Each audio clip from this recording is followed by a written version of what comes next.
Welcome to Alok classes. I hope आप लोग बहुत अच्छे होंगे और अच्छे से पढ़ाई कर रहे होंगे। तो ये हमारा बायोलॉजी का 11th क्लास बायोलॉजी का लिविंग वर्ड का दूसरा लेक्चर है। हमने अपने पहले वीडियो में ये बताया था कि इंट्रोडक्शन दिया था कि बायोलॉजी होती क्या है, फिर बताया था कि लिविंग ऑर्गेनिज्म के व्हाट इज लिविंग, तो लिविंग ऑर्गेनिज्म के क्या क्या कैरेक्टर हैं, growth, reproduction, metabolism, cellular organisation, consciousness. तो हमने कल के वीडियो में मतलब कि पहले वीडियो में ये बता दिया था कि ग्रोथ और reproduction defining property living organism की क्यों नहीं है, डिफाइनिंग कैरेक्टर लिविंग ऑर्गेनिज्म का क्यों नहीं है। ठीक, तो आप लोग अगर ग्रोथ और रिप्रोडक्शन के बारे में जानना चाहते हैं तो हमारे बायोलॉजी के पहले वीडियो में चले जाइएगा, उसमें आपको मिल जाएगा। तो जैसा कि आप लोग जानते हैं कि हम लोग एनसीईआरटी बेस्ड पढ़ रहे हैं ना, एनसीईआरटी बेस्ड जो पॉइंट एनसीईआरटी में लिखा है मैंने यहाँ लिखकर समझाने की कोशिश की है। तो अगर आप लोग मेरा वीडियो देख लेते हैं तो एनसीईआरटी पढ़ने की कोई ज़रूरत नहीं पड़ेगी, लेकिन मैं आपको एक बार सजेस्ट करूंगा कि एनसीईआरटी एक बार पढ़ लीजिएगा आप। ठीक, तो आइए देखते हैं ग्रोथ और रिप्रोडक्शन के बाद क्या आता था। कैरेक्टर लिखाए थे ना, metabolism, cellular organisation and consciousness.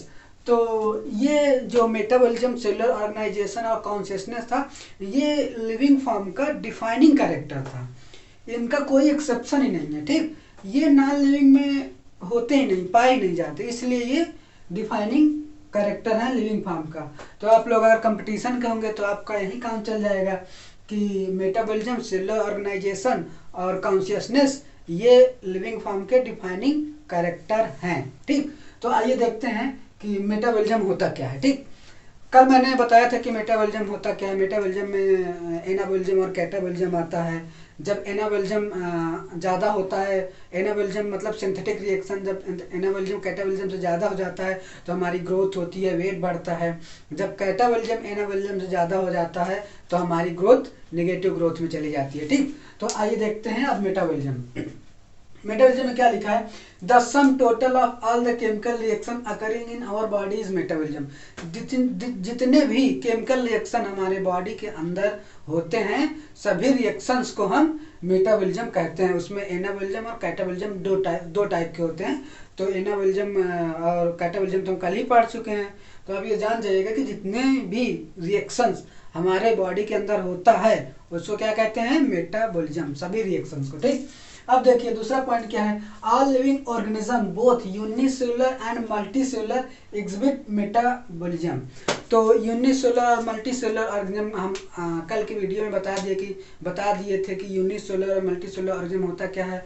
Unicellular organism वो होते हैं जो एक सेल के बने होते हैं, और मल्टीसेलुलर ऑर्गेनिज्म वो होते हैं जैसे हम लोग हैं, कंपोज्ड ऑफ बहुत सारे सेल्स के ना, तो बहुत सारे सेल्स के हम लोग बने होते हैं, तो हम लोग क्या हो गए, मल्टीसेलुलर ऑर्गेनिज्म। ठीक, तो देख लीजिए बोथ यूनिसेलुलर ऑर्गेनिज्म और मल्टीसेलुलर ऑर्गेनिज्म में दोनों में क्या होता है, मेटाबॉलिज्म होता है, इतना जान जाइए आप। चलिए ठीक है, अब देखिए no non living objects of metabolism. तो मैंने आपको बताया था कि मेटाबॉलिज्म क्या है, डिफाइनिंग कैरेक्टर है लिविंग फॉर्म का।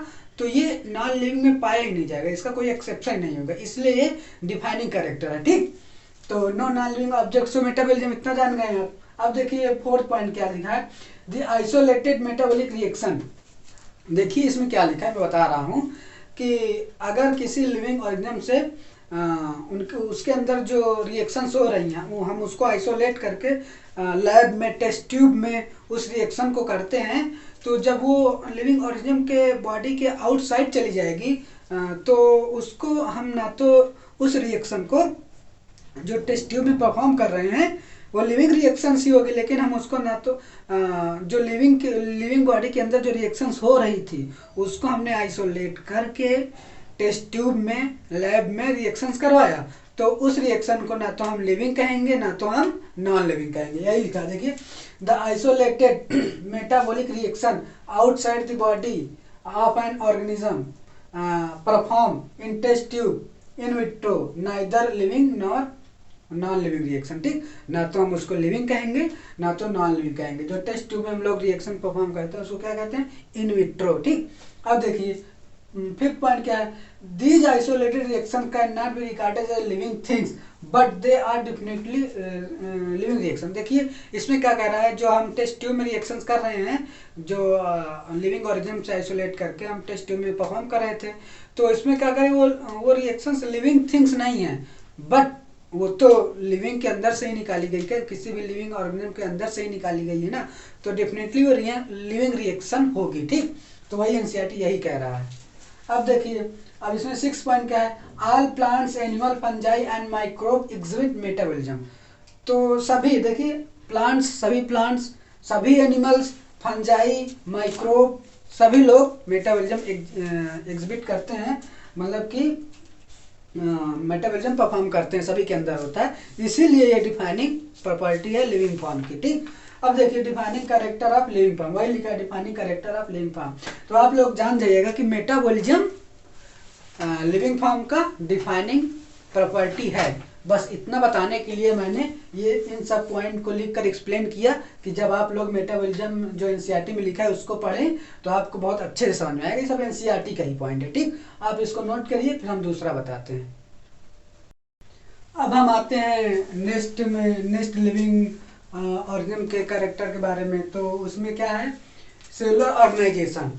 सेलुलर ऑर्गेनाइजेशन एनसीईआरटी में बस एक लाइन दिया है, ये दिया है कि cellular organisation is the defining property of living form, लेकिन उसमें एक्सप्लेन नहीं किया ऐसा क्यों। तो मैं ये कुछ पॉइंट लेके आपको एक्सप्लेन कर रहा हूँ कि cellular organisation defining property living form की क्यों है। ठीक, हम लोग तो ये जान गए कि growth reproduction not defining property है, मेटाबॉलिज्म, सेलुलर ऑर्गेनाइजेशन और कॉन्शियसनेस ये डिफाइनिंग प्रॉपर्टी है। तो ये डिफाइनिंग प्रॉपर्टी क्यों है उसी को मैं एक्सप्लेन कर रहा हूँ। आप लोग एक बार वीडियो देख लीजिएगा तो आपको बिल्कुल कंफर्म हो जाएगा, फिर आपको इसको पढ़ने की जरूरत ही नहीं पड़ेगी दोबारा। ठीक, तो देखते हैं क्या लिखा है। इसमें लिखा है cell is the basic unit of life. तो आप सभी लोग जानते हैं, बचपन से पढ़ते आए हैं, cell is the basic unit of life. Basic unit मतलब क्या होता है, स्मॉलेस्ट यूनिट। जैसे कि हम दीवार बनाते हैं तो उसकी स्मॉलेस्ट यूनिट क्या होती है, उसकी स्मॉलेस्ट यूनिट आप लोग जानते हैं, जो ईंट होता है, ब्रिक होता है, वो होता है। और केमिस्ट्री में मैटर 9th क्लास में है, आप लोग मैटर के बारे में अगर पढ़े होंगे तो जैसे चेयर और मेज का स्मॉलेस्ट यूनिट क्या है, मैटर की स्मॉलेस्ट यूनिट क्या है, ये सब क्या है मैटर, उनकी स्मॉलेस्ट यूनिट एटम होती है। तो ऐसे ये लाइफ की स्मॉलेस्ट यूनिट क्या है, सेल। समझ गए? तो क्या है, cell is the smallest, cell is the basic unit of life. ठीक, अब देखिए दूसरा क्या है, all living organisms are composed of cell, some are composed of single cell and are called as unicellular organism, while other like us composed of many cell are called multicellular organism। अब देखिए सभी organism जितने हैं मतलब हमारे अर्थ पे वो cell से मिलके बने हुए हैं। ठीक, कुछ ऑर्गेनिज्म हैं जो सिंगल सेल के होते हैं, उनको क्या कहते हैं, यूनिसेलुलर ऑर्गेनिज्म। कुछ ऑर्गेनिज्म होते हैं जो मेनी सेल के बने होते हैं, कंपोस्ट ऑफ मेनी सेल, तो उसको क्या कहते हैं, मल्टी सेलुलर ऑर्गेनिज्म। जैसे हम लोग हो गए, पेड़ पौधे हो गए, ये सब क्या है, मल्टी सेलुलर ऑर्गेनिज्म। तो आप लोग जान जाइए कि यूनिसेलुलर ऑर्गेनिज्म क्या होता है, मल्टी सेलुलर ऑर्गेनिज्म क्या होता है। ठीक, अब देखिए थर्ड पॉइंट लिखा है, unicellular organism are capable of independent existence and performing essential function of life. अब देखिए आप लोग सोच रहे होंगे कि जो यूनिसेलुलर ऑर्गेनिज्म है वो केवल सिंगल सेल का बना होता है, तो वो कैसे जीवित रहता होगा। तो आप लोग ये समझ जाइए कि लिविंग ऑर्गेनिज्म जो मतलब कि जो यूनिसेलुलर ऑर्गेनिज्म होता है वो इंडिपेंडेंट एग्जिस्टेंस, मतलब किसी पे डिपेंड ही नहीं रहता, उसका इंडिपेंडेंट एग्जिस्टेंस रहता है। और जो लाइफ का इसेंशियल मतलब कि जीवन जीने का इसेंशियल तरीका जो है वो, जैसे कि ये देखिए इसेंशियल फंक्शन ऑफ लाइफ जिसको कह सकते हैं कि जैसे कि हो गया रिस्पायरेशन, मेटाबॉलिज्म, एक्सक्रीशन, डाइजेशन, ये सब जो यूनिसेलुलर ऑर्गेनिज्म है परफॉर्म करता है और इंडिपेंडेंट एग्जिस्टेंस रहता है। ठीक, किसी पे डिपेंड नहीं करता ये। चलिए ठीक है, अब ये कह रहा है कि anything less than a complete structure of cell does not ensure independent living, hence cell is the fundamental structural and functional unit of all living organism। तो हम इसी 11th क्लास में आगे पढ़ेंगे सेल के बारे में ना। सेल के बारे में जब पढ़ेंगे तो उसमें एनिमल सेल, प्लांट सेल, सबके कंपैरिजन दिया है। तो अगर सेल में, किसी भी सेल में अगर कोई भी पार्ट उसका मिसिंग हो जाए तो वो इंडिपेंडेंट एग्जिस्टेंस वो ऑर्गेनिज्म शो नहीं कर पाएगा। जैसे कि किसी का न्यूक्लियस मतलब कि मिसिंग हो गया, किसी का न्यूक्लियस है ही नहीं, तो वो न्यूक्लियस की रिक्वायरमेंट पूरी करने के लिए किसी दूसरे पे डिपेंड हो जाएगा। जैसे हम लोग 11th में अभी प्लांट एनाटॉमी पढ़ेंगे, तो उसमें सीव ट्यूब और कंपेनियन सेल है। तो सीव ट्यूब में क्या होता है कि उसका न्यूक्लियस होता ही नहीं है और कंपेनियन सेल का होता है। तो सीव ट्यूब न्यूक्लियस के रिक्वायरमेंट, जो न्यूक्लियस का रिक्वायरमेंट होता है, जैसे कि न्यूक्लियस क्या करता है, पूरे सेल को डायरेक्ट करता है, तो कंपेनियन सेल का जो न्यूक्लियस होता है सीव ट्यूब को डायरेक्ट करता है, समझ गए।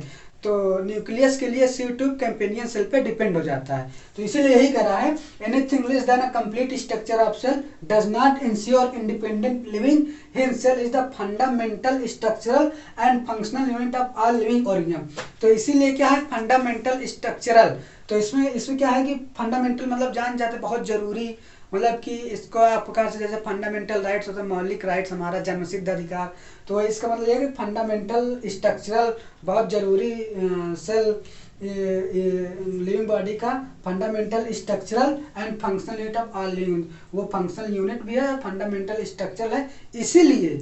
इसीलिए जो सेलुलर ऑर्गेनाइजेशन है डिफाइनिंग प्रॉपर्टी है लिविंग ऑर्गेनिज्म की, ठीक। ये सब जो न्यूक्लियस वगैरह वगैरह ये नॉन लिविंग थिंग्स में नहीं पाए जाते। ये सब जैसे कि लकड़ी का कोई चीज़ बना तो आप लोग सोचते होंगे उसमें सेल है, उसमें सेल नहीं, उसमें डेड सेल है, ठीक। वो सब सेल मर चुकी हैं, तो इसलिए नॉन लिविंग थिंग्स जो है उसमें सेलुलर ऑर्गेनाइजेशन नहीं होता, केवल लिविंग थिंग्स में होता है, ठीक। तो इसीलिए ये क्या है defining property of living form, ठीक। समझ जाइएगा कि एनसीईआरटी में एक लाइन दिया है तो आप यहाँ पे 4 पॉइंट पढ़ लिए हैं, तो फिर आप एनसीईआरटी वाला पढ़िएगा तो आपको बिल्कुल समझ में आ जाएगा, ठीक। इसको नोट करिए आप लोग। अब हम आते हैं कॉन्शियसनेस पे। तो कॉन्शियसनेस मतलब आप लोग क्या समझते हैं? कॉन्शियसनेस मतलब क्या होता है कि अपने इन्वायरमेंट के प्रति सजग रहना, मतलब होश में रहना, ठीक। तो हम बताते हैं कॉन्शियसनेस होता क्या है। देखिए पहला पॉइंट हम क्या लिखे हैं, ability to sense the surrounding environment and respond to these environmental stimuli is called as consciousness। इसमें क्या कह रहा है कि हम अपने सराउंडिंग इन्वायरमेंट को सेंस करते हैं और उसके प्रति हम उस इन्वायरमेंटल स्टिमुली के प्रति हम रिस्पॉन्स देते हैं, तो वही क्या कहलाता है कॉन्शियसनेस, समझ गए। जैसे हम लोग हो गए, जैसे कि गर्मी आ गई तो कपड़ा कम पहनेंगे, ठंडी आ गई तो बहुत सारे कपड़ा पहन लेंगे। तो हम लोग जान जाते हैं कि गर्मी आ गई, ठंडी आ गई, बरसात आ गया, तो हम लोग ये समझ जाते हैं। तो हम लोग उसी के हिसाब से इन्वायरमेंट के प्रति हम बदल जाते हैं, ठीक। हम चेंज हो जाते हैं, मतलब कि हम रिस्पांस देने लगते हैं। तो ये ऑल लिविंग ऑर्गेनिज्म में है, सभी लिविंग ऑर्गेनिज्म इन्वायरमेंट के प्रति रिस्पांस देते हैं, ठीक। तो इसीलिए उसको कॉन्शियसनेस को कहा गया है कि ये डिफाइनिंग प्रॉपर्टी है लिविंग फॉर्म की। नॉन लिविंग ऐसा नहीं करते, नॉन लिविंग को चाहे जहाँ पटक दो, फेंक दो, पानी में कर दो, कुछ भी कर दो, उनके अंदर कॉन्शियसनेस नहीं होता, इसीलिए नॉन लिविंग में नहीं होता, लिविंग में होता है। इसलिए क्या है ये कॉन्शियसनेस डिफाइनिंग प्रॉपर्टी है लिविंग फॉर्म की, ठीक। तो आइए कुछ पॉइंट जानते हैं इसके बारे में, फिर अपने बारे में जानेंगे। तो कॉन्शियसनेस बहुत इंपॉर्टेंट है, भले ही आपको आ जाए कि आपका इतना ही काम हो जाएगा इतने में ही कि कॉन्शियसनेस क्या है डिफाइनिंग प्रॉपर्टी है लिविंग फॉर्म की। बस हम इसको कुछ डिटेल में पढ़ेंगे तो आपको और अच्छे समझ में आएगा, ठीक। देखिए दूसरा पॉइंट क्या है, we sense this physical, chemical और biological stimuli through our sense organ. हम देखिए फिजिकल, बायोलॉजिकल और केमिकल स्टिमुली को हम अपने सेंस ऑर्गन के थ्रू सेंस कर लेते हैं। जैसे फिजिकल स्टिमुली क्या हो गया, जैसे लाइट हो गया, टेम्परेचर हो गया, है ना, कोई हमको टच किया तो हम जान जाते हैं कि हमको कोई टच किया, ठीक। तो वही चीज़ है कि फिजिकल स्टिमुली हो गया, केमिकल स्टिमुली क्या हो गया कि हमारे बॉडी में अगर कोई केमिकल जाता है तो हमारी बॉडी जो है उसके प्रति रिस्पॉन्स शो करती है, ठीक। तो केमिकल स्टिमुली को हमारी बॉडी रिस्पॉन्स शो कर देती है। बायोलॉजिकल स्टिमुली जो हमारे अंदर ग्लूकोज मेटाबोलाइट्स वगैरह वगैरह बनते हैं, तो अगर ये ज़्यादा बन गए कम बन गए तो बॉडी हमारी उनके प्रति भी रिस्पॉन्स शो करती है। क्यों रिस्पॉन्स शो करते हैं? क्योंकि हमारे अंदर कॉन्शियसनेस है, समझ गए। तो देखिए दूसरा पॉइंट हो गया। अब थर्ड पॉइंट क्या पढ़ते हैं, plant also sense and respond to external factor like light, water, temperature, other organism, pollutant etc। देखिए प्लांट भी रिस्पॉन्स शो करते हैं एक्सटर्नल फैक्टर, जैसे कि क्या हो गया एक्सटर्नल फैक्टर के प्रति, जैसे क्या हो गया लाइट हो गया, ठीक। अगर प्लांट को लाइट नहीं मिलेगी तो वो खाना नहीं बना पाएगा, मतलब फोटोसिंथेसिस नहीं कर पाएगा। जब फोटोसिंथेसिस नहीं कर पाएगा तो सूख जाएगा, समझ गए। तो इसीलिए लिखा है लाइट। अब वाटर नहीं मिलेगा तब भी सूख जाएगा, ठीक। अब देखिए टेम्परेचर मतलब टेम्परेचर के अंदर लाइट भी आ जाती है कि जब ज़्यादा लाइट रहेगी तो टेम्परेचर भी ज़्यादा रहेगा, ठीक। तो अदर लाइक पॉल्यूटेंट्स, तो पॉल्यूटेंट के प्रति भी क्या रिस्पॉन्स शो करता है, जैसे कि हो गया हमारा लाइकेन क्या होता है, लाइकेन गुड पॉल्यूटेंट इंडिकेटर है। पॉल्यूशन इंडिकेटर क्या है, लाइकेन। जो जहाँ ज़्यादा पॉल्यूटेड एरिया रहेगा वहाँ पे लाइकेन नहीं ग्रो करेगा, जहाँ पे पॉल्यूशन नहीं रहेगा या कम रहेगा वहीं पे लाइकेन आपको देखने को मिलेगा। तो आप लोग ये जान रहे हैं कि lichen is the good pollution indicator, ठीक। इतना जान जाइए। अब देखिए जैसे अदर ऑर्गेनिज्म, जैसे हम लोग छुई मुई का पौधा छूते थे तो एकदम सिकुड़ जाता था ना, वो भी तो उसका एक रिस्पॉन्स हुआ ना। तो यही चीज़ है कि प्लांट भी रिस्पॉन्स शो करते हैं, तो प्लांट भी कॉन्शियसनेस के अंदर आ जाएंगे, ठीक। अब देखिए ऑल लिविंग और देखिए all organism from prokaryote to complex eukaryote show consciousness to environmental cues. देखिए प्रोकैरियोट लिविंग में प्रोकैरियोट भी होता है, यूकैरियोट भी होता है। ये भी इन्वायरमेंट के प्रति जैसे इन्वायरमेंट चेंज होता है ये भी अपने आप को चेंज कर लेते हैं, ठीक। प्रोकैरियोट और यूकैरियोट जब हम सेल यूनिट ऑफ लाइफ पढ़ेंगे तो 11th में ही आगे तो हम जान जाएंगे प्रोकैरियोट क्या होता है, यूकैरियोट क्या होता है। अभी इतना जान जाइए कि लिविंग ऑर्गेनिज्म प्रोकैरियोट भी होता है और यूकैरियोट भी होता है, ठीक।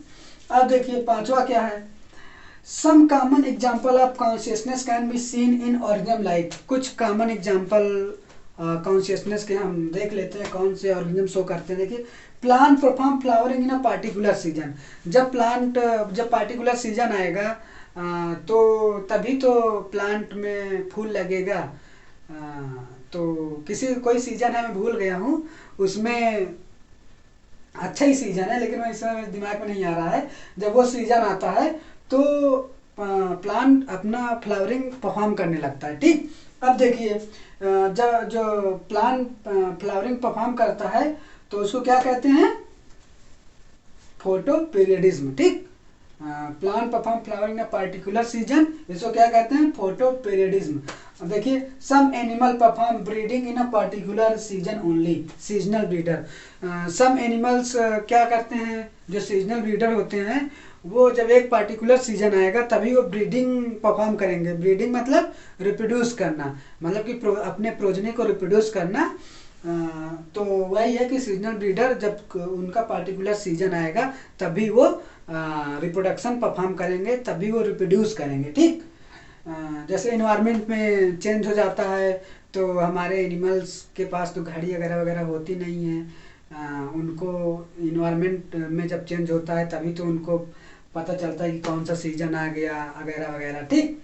तो वही है कि सीजनल ब्रीडर जो होते हैं वो पार्टिकुलर सीजन में ब्रीडिंग परफॉर्म करते हैं, ठीक। देखिए all organism handle the chemical entering their bodies. जो हमारे बॉडी में ऑल ऑर्गेनिज्म, किसी भी ऑर्गेनिज्म लिविंग ऑर्गेनिज्म के बॉडी में अगर केमिकल इंटर कर गया तो हमारी बॉडी जो है उसके प्रति रिस्पॉन्स शो करेगी। जैसे हम दवा खाते हैं ना, तो जैसे हमको फीवर हो गया हम दवा खाते हैं तो वो केमिकल ही एक प्रकार से, तो वो केमिकल हमारे अंदर जाता है तो हमारी बॉडी उसके प्रति रिस्पॉन्स शो करती है, तो हमारा फीवर जो होता है वो कम हो जाता है या चला जाता है, ठीक।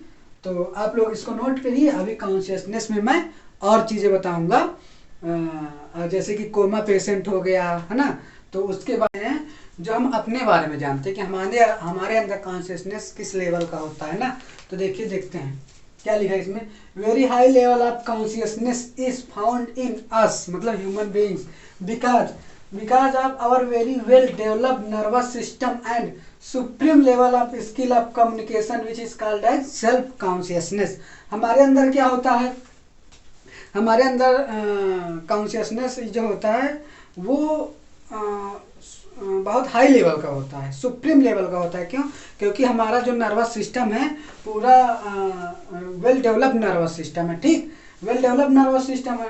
और जो हमारी कम्युनिकेशन स्किल है, जैसे कि अलग अलग देश में चले जाओगे, हमारे ही देश में अलग अलग जगह चले जाओगे, अलग अलग राज्य, जो अलग अलग भाषाएं मिलेंगी, ये क्या है, सुप्रीम लेवल ऑफ कम्युनिकेशन। हम एक दूसरे से कम्युनिकेट करते, बातें करते हैं ना। और जो लिविंग ऑर्गेनिज्म है, जैसे हो गया हमारा डॉग हो गया, काऊ हो गई, गाय हो गई जिसको कहते हैं, वो लोग कहाँ कम्युनिकेशन करते हैं एक दूसरे से, ठीक। हम लोग उनसे डिफरेंट है, क्योंकि हम लोग के अंदर क्या है, सुप्रीम लेवल ऑफ कम्युनिकेशन, इसको क्या कहते हैं, सेल्फ कॉन्शियसनेस। हमारे अंदर सेल्फ कॉन्शियसनेस बहुत ज़्यादा है, ठीक।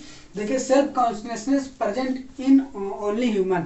जो सेल्फ कॉन्शियसनेस है, सेल्फ कॉन्शियसनेस में क्या क्या आता है, supreme level of communication and well developed nervous system, ये जो है उसको सेल्फ कॉन्शियसनेस कहते हैं। ये सेल्फ कॉन्शियसनेस केवल ह्यूमन बीइंग में ही प्रेजेंट होता है, केवल हम लोग में ही प्रेजेंट होता है। हम लोग, बहुत सारे लोग होंगे जो कई सारे भाषाएं जानते होंगे, जैसे मैं ही हूँ, मलयालम कुछ बहुत जानता हूँ, मेरे स्कूल में पढ़ाया जाता था।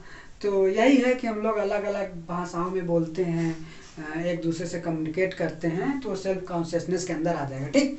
अब देखिए, जो पेशेंट अगर कोमा में है, एनसीईआरटी का बहुत फेमस क्वेश्चन है, एनसीईआरटी दे दिया है लेकिन उसको बताया नहीं कि वो लिविंग होगा कि नॉन लिविंग होगा। तो यहाँ तो हम बताएंगे, मतलब वो लिविंग होगा कि लिविंग नहीं होगा, ठीक, नॉन लिविंग नहीं, लिविंग या लिविंग नहीं, ठीक। अब देखिए कोमा में देखिए क्या लिखा है, वो पढ़ लेते हैं। The brain dead coma patient who is supported by machine ना, which replace heart and lungs also has consciousness, so it is living, but it does not have self consciousness because it has lost the coordination of organ of different body parts। समझ गए? इसमें क्या होता है, जो patient होता है coma का पेशेंट, वो उसके अंदर वो हार्ट भी निकाल लिया जाता है, लंग्स भी निकाल लिया जाता है, केवल मशीन के सहारे वो चल रहा है। तो उसको हम लिविंग कहेंगे कि मरा हुआ कहेंगे, मतलब कि, तो उसको क्या कहेंगे हम लोग, लिविंग कहेंगे। लिविंग क्यों कहेंगे, क्योंकि उसके अंदर भी कुछ कॉन्शियसनेस है, उसके अंदर सेल्फ कॉन्शियसनेस नहीं है, कॉन्शियसनेस है, इसलिए उसको क्या कहेंगे, लिविंग कहेंगे, ठीक। वो सेल्फ कॉन्शियसनेस क्यों नहीं है, क्योंकि वो जो कोऑर्डिनेशन होता है हमारे डिफरेंट बॉडी पार्ट का, जैसे हम दिमाग से सोचे कि हाथ यहाँ ले जाना है तो यहाँ जाएगा, हाथ हमारा पैर चलना है तो यहाँ चलेगा, तो वो कोमा पेशेंट के अंदर जो कोऑर्डिनेशन होता है माइंड का, पैर का, हाथ का, ये सब नहीं होता ना। तो वो कोऑर्डिनेशन जो है लॉस्ट हो जाता है कोमा पेशेंट में, इसलिए उसके अंदर सेल्फ कॉन्शियसनेस नहीं आ पाती, लेकिन वो कॉन्शियस होता है, इसलिए वो लिविंग कहलाएगा। इसलिए कभी भी क्वेश्चन आ जाए कहीं भी, एनसीईआरटी पूछ ले या स्कूल वाले पूछ ले या कोई और पूछ ले कि कोमा पेशेंट, जो कोमा पेशेंट होता है वो लिविंग होता है कि नहीं होता, तो आप उसको क्या बताएंगे, लिविंग होता है। उसका रीजन भी आप बता देंगे, जहाँ यहाँ पे जो लिखा है वही रीजन बता देंगे, तो आपका सही हो जाएगा, ठीक। तो ये जो एनसीईआरटी का पहला, दूसरा, तीसरा पेज था, उसमें बस यही था कि लिविंग के कैरेक्टर क्या क्या हैं, व्हाट इज लिविंग पूछा था। लिविंग के कैरेक्टर क्या हैं, ग्रोथ, रिप्रोडक्शन, मेटाबॉलिज्म, कॉन्शियसनेस और सेलुलर ऑर्गेनाइजेशन, ठीक।